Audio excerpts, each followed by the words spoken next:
হয়েছে, ডাকছো কেন? উঠে পড়, আজান দিয়ে দিয়েছে, নামাজ পড়ে নে, আয়। ঠিক আছে আপু, আমি উঠছি। উঠে আয়, একসঙ্গে অজু করে নেই। নুরি, বিসমিল্লাহ বলে অজু শুরু কর। বিসমিল্লাহির রহমানির রহিম। নুরি, বলতো অজুর ফরজ কয়টি? অজুর ফরজ 4টি আপু। ঠিক বলেছি না? হ্যাঁ, একদম ঠিক বলেছিস। অজু করতে গেলে এই 4টি জিনিস করতেই হবে, বুঝেছিস? হ্যাঁ আপু, বুঝেছি। তোর অজু করা হয়ে গেছে? হ্যাঁ আপু, হয়ে গেছে। তাহলে চল নামাজ পড়ে নেই। রাতে প্রভুর প্রেমে আয়েশা ও নুরি একসাথে ফজরের নামাজ শেষ করে। আপু, নামাজ তো শেষ, এখন তুমি কি করছো? আমি এখন জিকির করব, এর জন্যই তাসবিহ হাতে নিয়েছি। তুমি কি জিকির করবে? আমি 4টি জিকির করব। এই 4টি জিকির আল্লাহ তাআলার কাছে অনেক প্রিয়। কোন 4টি জিকির? আল্লাহ তাআলা 4টি জিকির পছন্দ করেন। সুবহানাল্লাহ, আলহামদুলিল্লাহ, আল্লাহু আকবার, লা ইলাহা ইল্লাল্লাহ। তাহলে আমিও তোমার সঙ্গে বসে বসে এই 4টি জিকির করব। মাশাআল্লাহ, ঠিক আছে, তুমিও চলে এসো। জিকির শেষে আমরা মায়ের কাছে যাব, মাকে সাহায্য করতে। ঠিক আছে আপু। যদি না নুরি, আসে কি করছো? গভীর রাতে, বাবা, আমি কোরআন তেলাওয়াত করছি। তোমার আপু কোথায়? আপু তো রান্নাঘরে, মায়ের শরীর খারাপ, তাই আপু রান্নাঘরে রান্না করছে। মাশাআল্লাহ, তোমরা তো দেখি অনেক বড় হয়ে গেছো। তুমি কোরআনে কোন সূরা পড়ছো? আমি সূরা বাকারা পড়ছি। তুমি কি জানো সূরা বাকারার শেষ 2 আয়াতের ফজিলত অনেক? না বাবা, আমি জানতাম না। শুধু সূরা বাকারার শেষ 2 আয়াত নয়, সূরা হাশরের শেষ 3 আয়াতও অধিক পরিমাণে তেলাওয়াত করা উচিত। এছাড়াও আয়াতুল কুরসির ফজিলত অনেক। বাবা, তুমি কি আমাকে আয়াতুল কুরসির ফজিলত সম্পর্কে বলতে পারবে? হ্যাঁ, অবশ্যই। রাসূলুল্লাহ সাল্লাল্লাহু আলাইহি সাল্লাম বলেছেন, কুরআনের সবচেয়ে উত্তম আয়াত হচ্ছে এটি।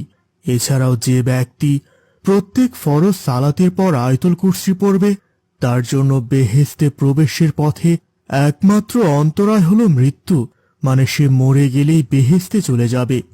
ঠিক আছে, তাহলে আমি প্রত্যেক ফরজ সালাতের পর আয়াতুল কুরসি পড়ব। বাবা জানো, আমার কোরআন খতম করার অনেক ইচ্ছে, কিন্তু অনেক দিন লেগে যাবে খতম করতে। এমন কিছু সূরা আছে যেগুলো পড়লে তুমি কোরআন খতমের সওয়াব পাবে। কোন সূরা বাবা? যেমন সূরা ইখলাস 3 বার ও সূরা কাফিরুন 4 বার পড়লে প্রতি সূরার বিনিময়ে এক কোরআন খতমের সওয়াব পাওয়া যাবে ইনশাআল্লাহ। তাহলেই তো অনেক ভালো। ঠিক আছে, আমি এগুলো পড়বো। নুরি, খাবার হয়ে গেছে, খেতে আয়। ওই তো তোমার আপু ডাকছে, চলো গিয়ে খেয়ে নেই। ঠিক আছে বাবা, চলো। এই জীবনের রংধনুটা মুছে যাবে একদিন, জেনে না নিচে আজকে কি রান্না করলে আপু? বললাম তো, মা যেগুলো কেটে কুটে রেখেছিলেন সেগুলো রান্না করলাম। এইটা কি আপু? লাউ? হ্যাঁ লাউ, তোর প্লেট দে, তোকে দিচ্ছি। না না না, আমি লাউ খাবো না আপু, লাউ আমার খেতে একদম ভালো লাগে না। সে কি, তোর লাউ পছন্দ নয়? না, লাউ আমার খেতে ইচ্ছে করে না। তুই কি জানিস, আমাদের নবীজি লাউ অনেক পছন্দ করতেন। লাউ পছন্দ করাকে মুস্তাহাব মনে করা হয়। তাই নাকি? নবীজি সাল্লাল্লাহু আলাইহি ওয়াসাল্লাম লাউ পছন্দ করতেন? ঠিক আছে, তাহলে আমিও লাউ খাবো। আচ্ছা আপু, নবীজি আর কি পছন্দ করতেন? নবীজি মাখন আর খেজুর খেতেও অনেক পছন্দ করতেন। নবীজির আরেকটি পছন্দের খাবার হচ্ছে নাবিজ। এছাড়াও তিনি ঝোল পছন্দ করতেন। তুমি আমাকে একদিন নাবিজ বানিয়ে খাওয়াবে? ঠিক আছে, খাওয়াবো। এখন কথা না বলে খেয়ে নে। খাবারের সময় বেশি কথা বলতে নেই। আর অবশ্যই খাবার শুরু করার আগে বিসমিল্লাহ পড়ে নে। ঠিক আছে আপু, বিসমিল্লাহির রহমানির রহিম। থাকতে সময় খুদার রহে চলো নুরি, এশার নামাজ পড়ে নিয়েছি, এখন ঘুমোতে চাই। আচ্ছা আপু, ঘুমোতে যাওয়ার আগে কোনো আমল নেই? অসংখ্য আমল রয়েছে, তার মধ্যে একটি হচ্ছে ঘুমোতে যাওয়ার আগে আয়াতুল কুরসি পড়ে ঘুমানো। হ্যাঁ, বাবা আমাকে সকালবেলা বলেছেন আয়াতুল কুরসির অনেক ফজিলত। একদম ঠিক বলেছে। হাদিসে বর্ণিত আছে, যে ব্যক্তি ঘুমানোর সময় আয়াতুল কুরসি পড়ে ঘুমায়, আল্লাহর পক্ষ থেকে তার জন্য একজন পাহারাদার নিযুক্ত হয়ে যায় এবং ফজর পর্যন্ত শয়তান তার কাছে আসতে পারে না। আমি তো আয়াতুল কুরসি এখনো মুখস্থ করিনি, তুমি আমাকে শিখিয়ে দেবে? ঠিক আছে, আমি তোমাকে শিখিয়ে দেব। এছাড়াও নুরি, ঘুমানোর অনেক নিয়ম আছে। কি কি নিয়ম? যেমন আমাদের নবী করিম সাল্লাল্লাহু আলাইহি ওয়াসাল্লাম ডান গালের নিচে তার ডান হাত রেখে ঘুমোতেন।